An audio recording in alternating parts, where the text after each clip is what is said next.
Hola, hola, amigos podcastes.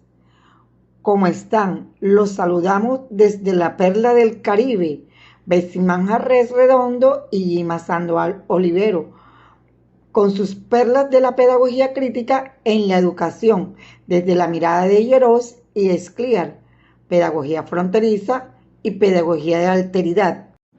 Henry Armand Giroux es un crítico cultural estadounidense y uno de los teóricos fundadores de la pedagogía crítica en dicho país. Es bien conocido por sus trabajos pioneros en pedagogía pública, estudios culturales, estudios juveniles, enseñanza superior, estudios acerca de los medios de comunicación y la teoría crítica principalmente. Su enfoque pedagógico se basa en la pedagogía fronteriza, que combina elementos del posmodernismo crítico y la pedagogía crítica. En su aporte de la pedagogía fronteriza, Giroux busca desafiar las representaciones culturales dominantes y promover la resistencia a la idea de un sujeto unificado y racional. Los objetivos principales de esta pedagogía son desarrollar formas de transgresión que redefinan los límites existentes, permitir a los estudiantes leer y escribir en contra de los códigos culturales establecidos y crear espacio para la producción de nuevos conocimientos y subjetividad. El contenido educativo en esta perspectiva se basa en el conocimiento y las habilidades, siempre y cuando fomenten la crítica y la vitalidad. Los textos son una herramienta central, pero Giroux enfatiza la necesidad de verlos como construcciones históricas y sociales que pueden ser interpretadas de diversas maneras. Los docentes en la pedagogía fronteriza deben comprender cómo se construye la diferencia y trabajar para legitimarla como un elemento esencial.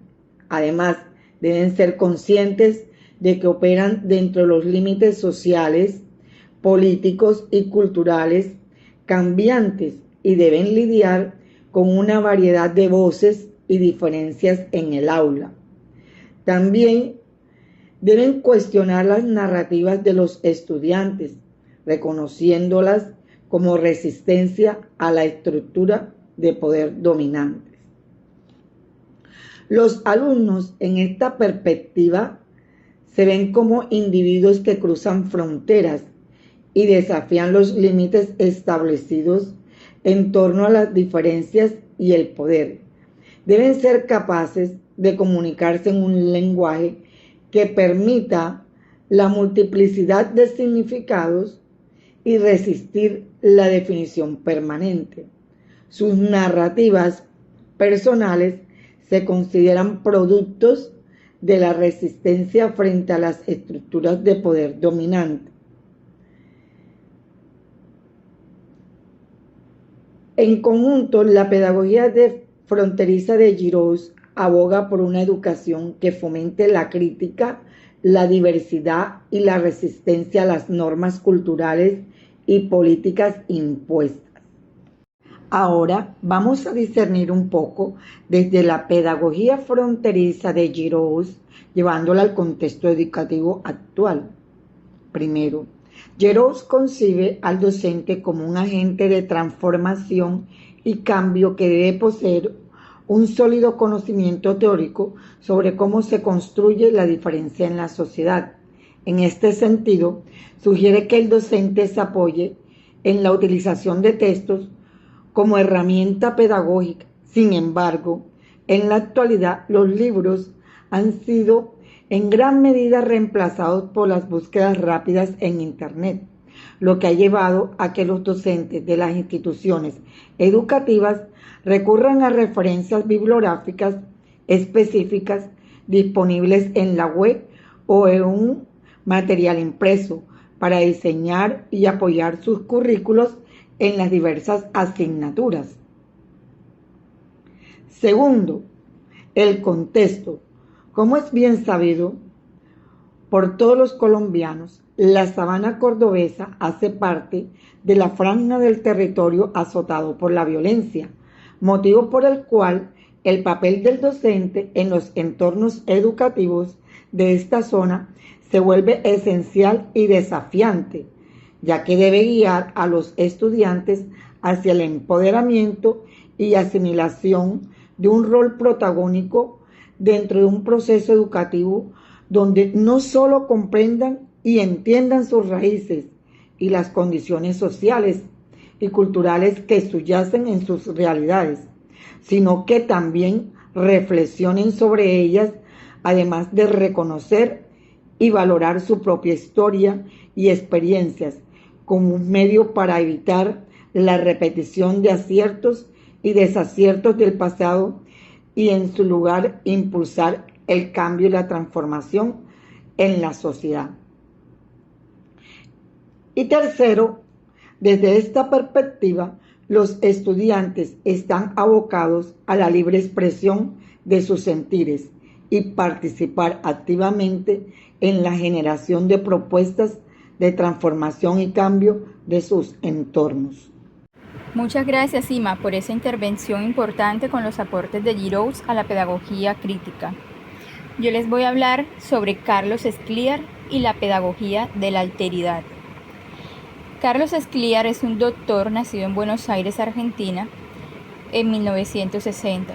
Realizó doctorado en educación en Brasil. Sus estudios lo han llevado a desarrollar una propuesta pedagógica acerca de la alteridad. Actualmente es investigador en el área de educación de la Facultad Latinoamericana de Ciencias Sociales, FLACSO, en Argentina. El pensamiento acerca de la alteridad que ha desarrollado y criticado Escliar se centra en 3 puntos importantes. Primero, el otro como fuente de todo mal. Escliar asegura que el otro es visto como responsable de todo lo malo que pueda afectar la estabilidad de una comunidad. Esto genera un antagonismo entre la cultura dominante y los otros, que son objetos de crítica y burlas, y dependiendo de cómo se construye y se comprende a esa otra persona, se van a establecer prácticas para tratar de contenerlos. El segundo punto es el otro como sujeto pleno de un grupo cultural. Escliar nos cuenta que la alteridad no es un sujeto identificable, sino una experiencia, un movimiento que se abre paso dentro de un espacio. Para Escliar, el mito de la consistencia cultural supone que los musulmanes todos experimentan una forma cultural única, que en las negritudes todos se expresan de la misma forma. Entonces, quienes están en el poder de enunciar se dedican a señalar y a crear y a construir imágenes de los otros, sin tener en cuenta pues su contexto real. El tercer punto es el otro como alguien a tolerar. Escliar nos define la tolerancia como un llamado a soportar la diferencia con resignación. Lo que conocemos del otro nos obsesiona tanto que lo convertimos en una temática que debe ser desarrollada, estudiada, argumentada, para poder categorizar la diferencia en un campo taxonómico que pretende encasillar a los sin lugar. Y al otro no le queda más remedio que ajustarse a ese espacio que se le indique y asimilar su puesto para que pueda ser ayudado, para que pueda ser completado por los demás. En el contexto educativo podemos ver que la escuela no es ajena a este tipo de situaciones. En cuanto al primer punto, el otro como fuente de todo mal, a veces incluso los mismos docentes son quienes propician el rechazo entre sus estudiantes cuando utilizan términos despectivos u ofensivos para referirse a ellos.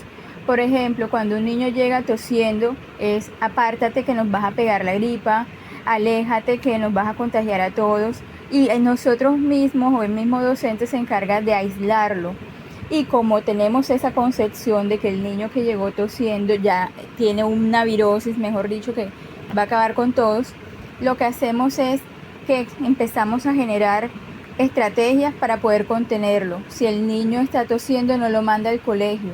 Si el niño se siente mal, que no venga, tratar de apartarlo de los demás para que no contamine, para que no afecte a los demás.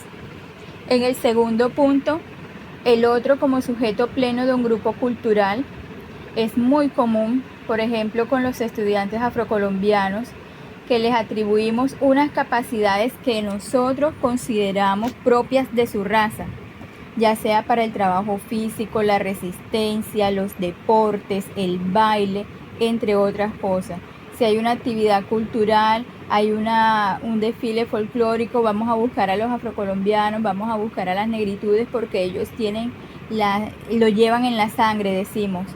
Entonces no nos preocupamos por conocer realmente cómo se desarrollaron cada etnia, sino que enseguida los encasillamos porque son afrocolombianos, entonces tienen esas capacidades.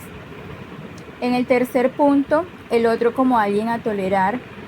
Es muy común escuchar de directivos docentes, sobre todo, cuando se refieren a los migrantes venezolanos o a niños de zonas rurales dispersas, decir que tienen un bajo nivel académico, que hay que ser tolerantes, que hay que darles oportunidades para que logren superar sus deficiencias.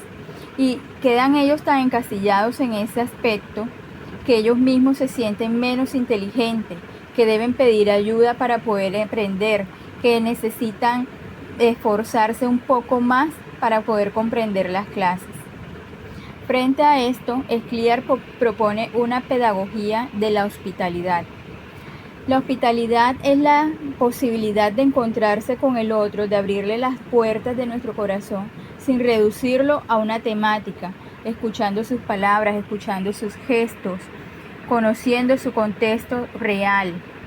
Esa tematización de la que habla Scliar no se reduce a los discursos académicos que categorizan y conceptúan a los otros, sino la manera en que al otro lo obligan a actuar para poder compensar esas categorías.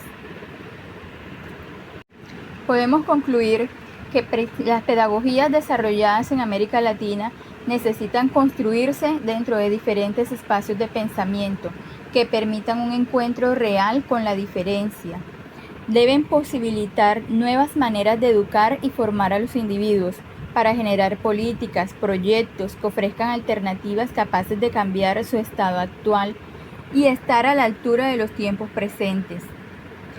El abordaje de la alteridad y de la pedagogía fronteriza han estado un poquito de lado en nuestro continente y no se aplica mucho en la parte de educación. Por eso, la práctica educativa, guiada por la pedagogía de la alteridad, por la pedagogía fronteriza, la que nos enseña Paulo Freire también, se presenta como una alternativa para que en América Latina se le conceda el reconocimiento y los logros socioeconómicos a los excluidos, a los marginados, a los nadie. Muchas gracias por su atención y los esperamos en un nuevo episodio de La Perla del Caribe.